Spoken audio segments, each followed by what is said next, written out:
Good evening and welcome to Bent TV.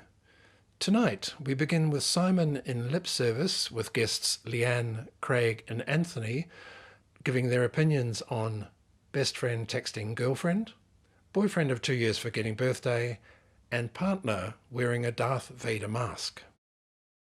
Then Grace Lee once again visits Bent TV, this time discussing trans mental health. And then we finish tonight with Staying Alive with David, Leanne, Greg and Gordon discussing domestic relationship violence. Think before you speak. I just got a little. The last time I told you, when you told your mother and your mother told me that you told her the secret, I told you not to tell me.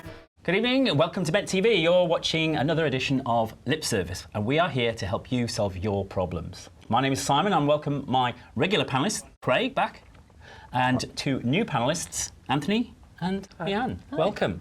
Just wondered what you thought about the new set. Well, I love the colours. Love the pink. Yeah? I don't know what you could make out of them. Tutus for the dogs? Yeah, it does look a bit like curtains draped over an old bit of screening, doesn't it? But never mind. Let's get on with our first problem. Melissa called in. We've not been on air for a little while, so we've got a few to get through. Okay, so Melissa. Melissa called in, and when she was overseas, she discovered that her best friend had been texting her girlfriend, inviting her over for euphemistic coffee. What should Melissa do now she's back? Leanne? Well, depends how she found out. You know? I think maybe she needs to get to the facts first, because if she confronts the girlfriend and it is innocent, I mean, that could be the end of it. So I think find the facts out and maybe just have a bit of a chat. Say, what's been going on? I've heard about this. Yeah. Or you could just steal her phone and check it. Yeah. Wow. Well, I'm just saying. Not sure if Melissa maybe did do that. I'm not sure. As she found out, yeah. Craig, what do you think? Well, I think, it could be purely innocent, obviously. Their best friend would probably just be wanting to hang out with the girlfriend. I think that's okay. But if they're actually on for an illicit affair, well, then there's trouble, Melissa, isn't there? So I think you need to confront both of them and say... At the same time? Maybe even. Why not? Then, their stories may not have correlated. Powwow. Yeah, powwow. Yeah. Get them both together. Yeah. Hit them both. What's been going on? What's been going on, yes. And hopefully it won't end all in tears. I don't know. I think Melissa sounds really judgmental. She's jumping to conclusions. She's just assuming this is something's going on. And, if there is, maybe they can turn it into a threesome or something. She can turn this into a positive, We've not had any positive views for a while. No, like we're never positive. Yes. She's making all sorts of assumptions there, so... But she's felt the urge to call us, so True. she obviously was in some There's level concern. of concern. That's right. Yeah. Maybe she's worried about the best friend, that she'll lose the best friend. Not Yes. worried about losing the girlfriend. Good point. Yes, Yeah, she doesn't actually yeah. clarify whether it's the best friend or the girlfriend. Or she could lose Because both. best friends are hard to come by. Well, they could run off together, of course. They could, into the sunset. Okay, let's get stuck into our next caller.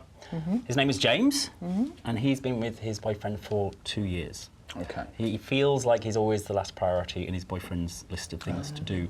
Apparently, he just had a birthday, and when he asked his boyfriend of 2 years where his birthday gift was, he said, "Oh, sorry, I forgot, darling. I'm always like that. You understand, don't you?" Craig, what does James do? Look, James, poor James, Really, 2 years you've been putting up with this, James? Really? Seriously? I don't know. I really don't know. I think, it's if it's important to you, these sort of things, then you need to, get it sorted with him, your partner. But if it's not so important, then, I think you should probably neglect him a little bit as well. Perhaps that might, work in your favour. You sort him out a little bit. So or else, you know what's going to happen. All end in tears. So neglect him, forget his birthday. A little bit, I think, yeah. Anthony, what do you think? I was going to go there. I reckon to get hand, you turn it around Yes. and you start forgetting things about him. You forget his birthday, perhaps. Forget to come home for a weekend, maybe. Just turn it around a little bit.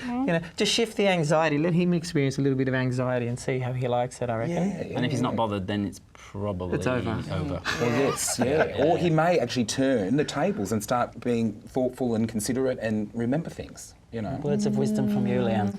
Well, I think when there's differing needs or expectations in a relationship, that's pretty serious. I don't know. I think the birthday present might just really be a symptom of a bigger problem. You know, 'cause Straw he's saying, and camels. James is saying he's the low priority, and it sounds like it's all the time. Yeah. I think it's pretty serious. I think it's time for a chat to say, really, is this relationship working for both of us? And then get his credit card and buy yourself a really big present.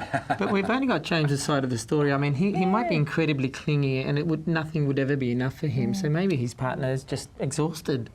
But either way, Giving. Constantly giving attention. But either way, it's a mismatch, isn't it? Yeah, I think, Too James, true. we're all in agreement on this one.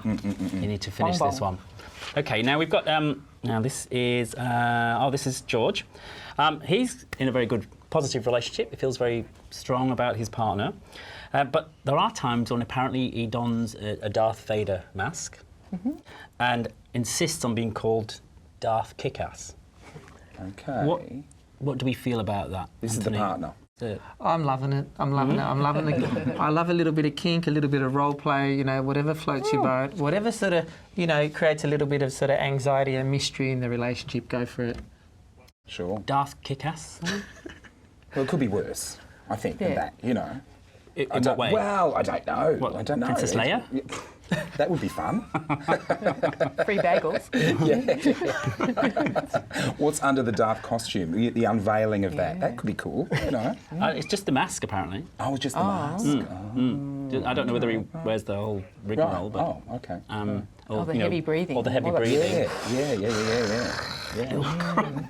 For some reason, the term Star Wars flashed through my mind, but I'm not sure why. I reckon if they're both enjoying it, why not? Sure. You know, Yeah. I'm sure there's a lot Star worse. Wars is so hugely popular. That's I mean, right. there's so many Star Wars obsessed people. Why not, you know? And if you were to be sexually stimulated by a Star Wars character, which one would it be, Leanne? Oh, probably not Princess Leia. I think I like, who's the big hairy one? Chewie. Chewbacca. Chewbacca. Bit of Yeah. Okay, big hairy beast. Yeah, maybe. I think C-3PO is a bit of a sister from another planet. You know. That's the taller tall, of the robot, bold not the robot, little. Yes. So you'd like to be C-3PO? Well, I could see more as I'd like to hang C-3PO. out with. Yeah. Yes, yeah. You can see me as C-3PO. A little bit. A little bit. Yeah. I can see you as Princess Leia too. Anthony? I like a bit of hair on a man. Chewbacca. Oh, right, there we go. okay. Good chair. And all that noise he makes, you know, those moaning and groanings and all those sounds. That's right. Right. So we think it's okay, Darth Kickass? Well, I think it's Unless okay. I think George- it's harmless. George I has think, a problem George. with it, and then I think everyone has a right to actually say, I'm not comfortable with what's happening. But if George is fine and Darth Kickass is fine, hey, Darth consenting Kickass. adults. Go for consenting it. adults. Maybe he should dress Yeah. up as something too. You Yeah. know? Ah, Why not? A Sure. stormtrooper. Sure. right. Someone with a sense of adventure. Well, sure, And then he could sure. have his ass kicked. That's right. Totally. Fabulous. Ah, Yeah, we've well, sorted it all out for you, George. So you dress up as a stormtrooper and you play role-play games and everything will be good. I hope we've helped Melissa, George and James this evening. That's all we've got time for in this episode of Lip Service. I want to thank my panellists Craig, Anthony and Leanne. You've been watching Lip Service. We'll see you next time.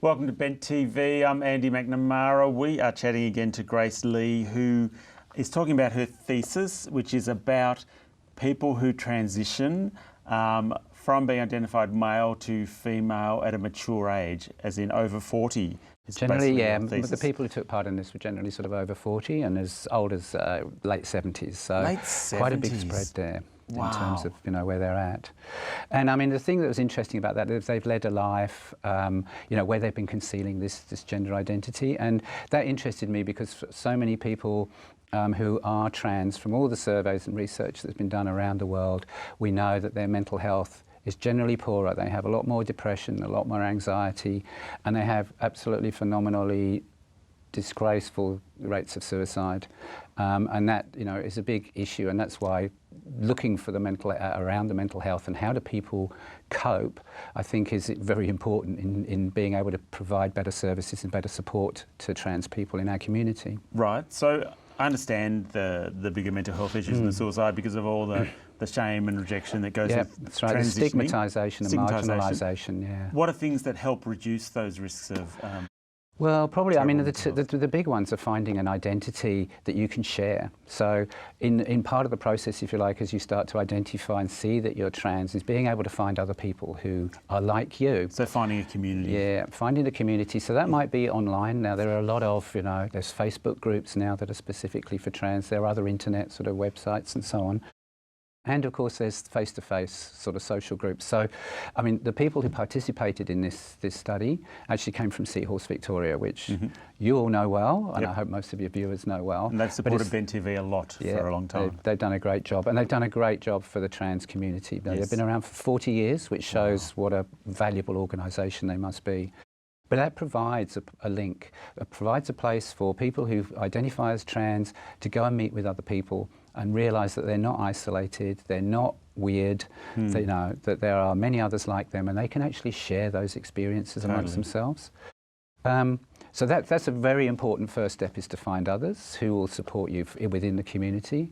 And then also is really about finding allies. In other words, people who are not necessarily part of the trans community, but they might be members of your family, they might be your friends, they might be people at work. And that requires a bit of coming out, if not the total sort of, not necessarily transition, but starting to tell people, hey, actually, you've seen me like in this way for the last 40 years, but actually I've had this deep secret that I've been keeping under wraps all that time too. Wow.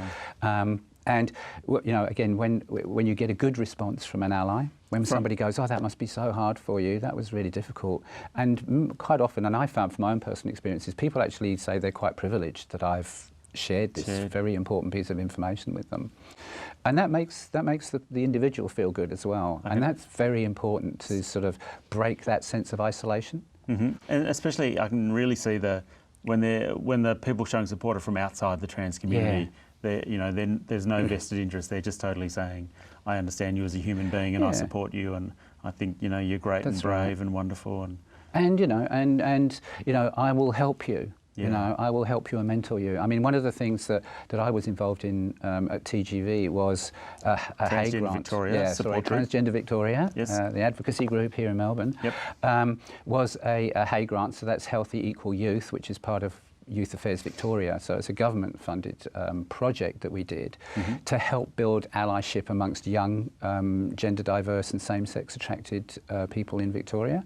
And so that project, engaged young people around the state in various workshops, and they brought people along. They brought friends along. They brought relatives along. They brought, their coach from the footy club along.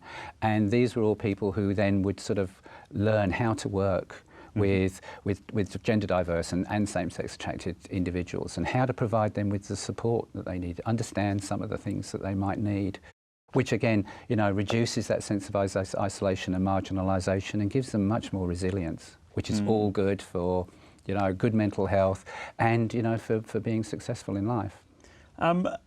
Over the last 30, 40 years, I was just thinking about you saying Seahorse Victoria's been around for 40 years. The world has changed, definitely for gay people, but the world in terms of trans people's, the recognition and identity of trans people has just been blown from nothing to something that's up front and central now. Yeah, and it's, like the way the media's represented trans people has changed dramatically in the last couple of years. ABC, SBS are doing really positive sorts of documentaries. Totally.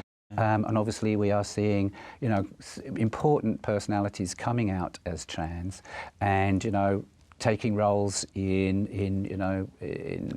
TV shows and not only just sort of trans people, now we're seeing intersex people finding those sorts of roles, and actually bringing all those sorts of issues around identity and the sorts of challenges that trans people have to experience is getting a much wider audience. And I think by and large it's that media is positive, and it's people are feeling sort of sympathetic towards trans people, and it's that's changing great. the world. I think it's really changing the world. How fantastic. It must be so different being someone who is 16 and realises they're trans now compared to how it was for the people in your study? You know, that's right. I mean, for me, I wouldn't have dared come out as trans at 16. And I read recently about a person who basically did that. And I mean, you know, they got shock therapy. Wow. That's the sort of thing, reparative therapies. You know, I would have been taken to the doctors and they would have said, there's something wrong with you and we're going to need to fix it. When you were 16, back then, would you think every day about being trans? Would you think every day that you were female in the wrong body? Well, I felt definitely different, and I had a lot of feminine characteristics and a lot of kind of feminine sort of focused thoughts. Yeah. But I was also the captain of the rugby club. Wow. Because I was just like all the others. It's all the ones in your study. I've got to be a man. You could have put yourself in your study from the sound of things. Well, we all shared a lot of common experiences. It was really nice to see the nuance, sort of the individuality of everyone. Everybody's journey is different, but there are a lot of common experiences that I know that people, when they go and have a look at this, they go, oh, yeah, you know, I did that, or I've been like that. Yeah. Wow, fantastic. Grace, thanks so much for sharing your story and those other people's stories. Let's make the world better for trans people day by day. You've been watching Bent TV. Thanks. Thank you for staying with Bent TV. Please visit our website, Twitter, YouTube channel and Facebook to find the different ways you can support Bent TV, provide feedback and become involved in supporting Bent TV. Back after this break.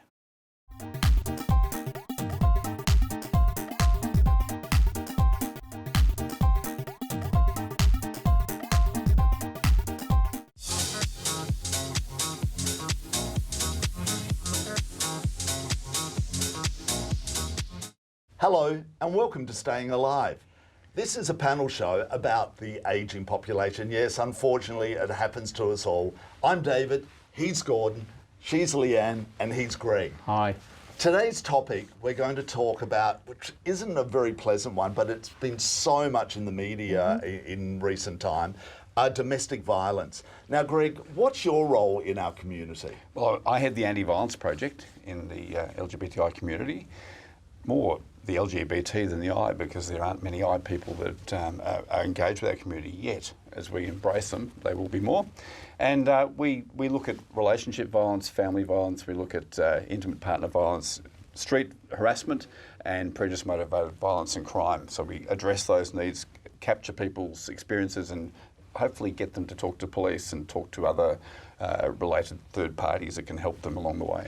And is it coming up more and more? You know, like, what are the police telling you? Because I know you get heavily involved with them. Well, for us, if you look at our last 7 years of stats, 9% of people reporting to us on prejudice-motivated violence and crime ignored that tick and went on to family violence and ticked that box and said that was an issue for them. Almost 10% of people didn't have a problem with street violence or prejudice crime, it was actually family violence. But when you dug further amongst all the people, 25% of people expressing problems around violence had it happen in their own homes. So that suggests that family violence is not just underreported, but it's happening and it's quite pervasive in our community. Yep.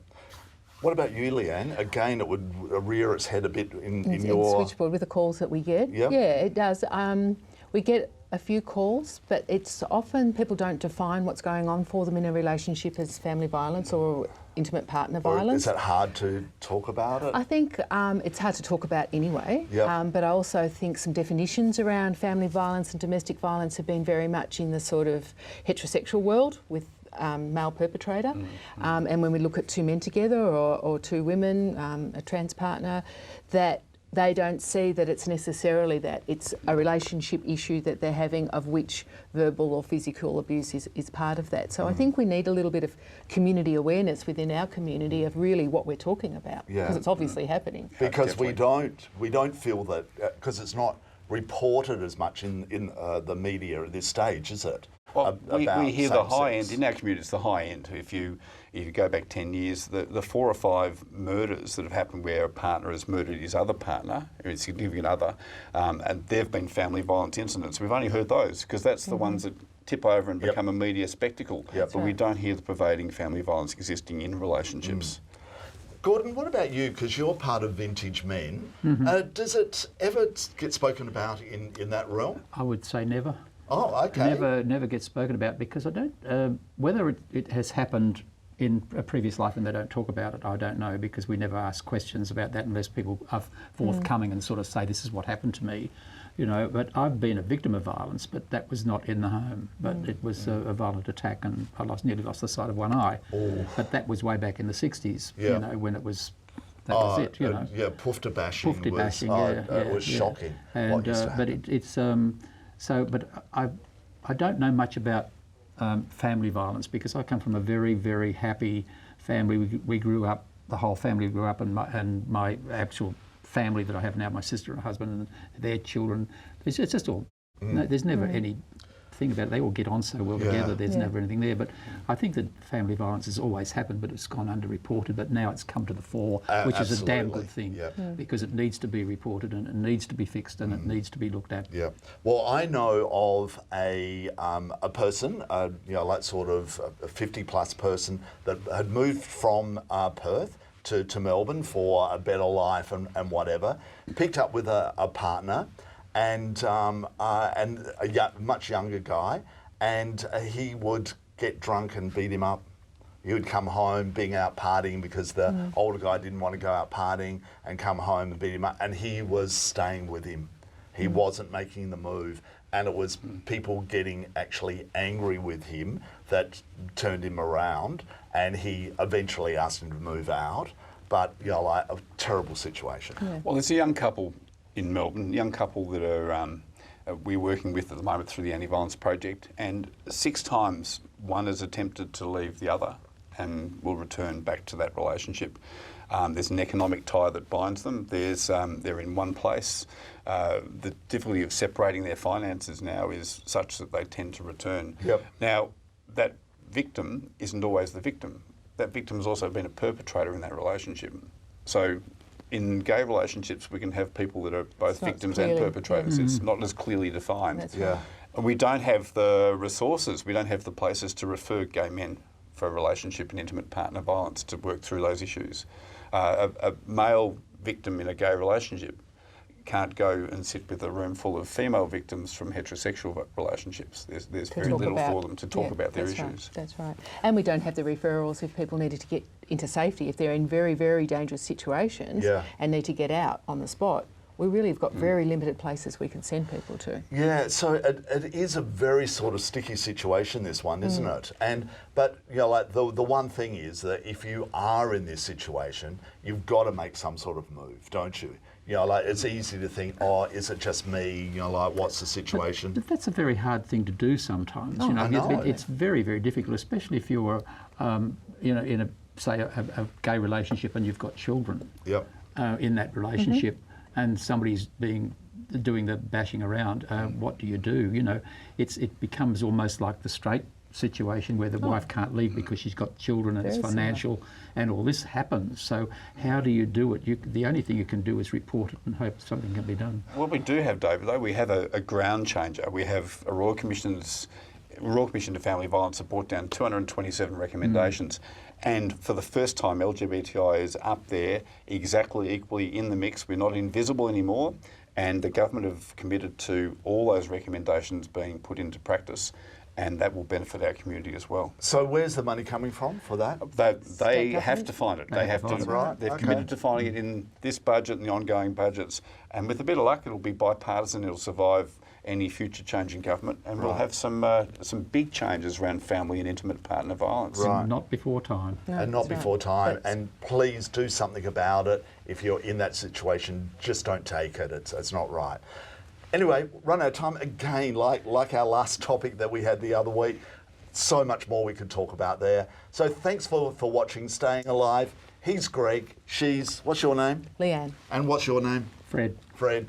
And Fred's saying goodbye, and so is Gordon, and so is David. See you, everyone. Bye-bye. That's all the time we have for tonight. Thank you for watching. My name is Gavin Henderson.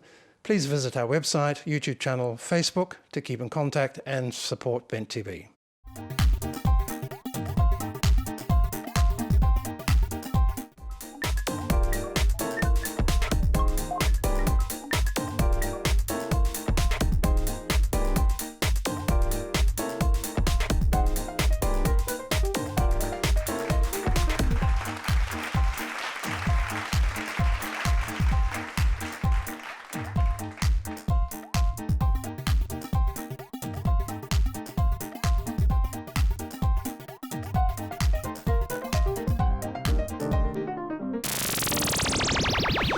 you.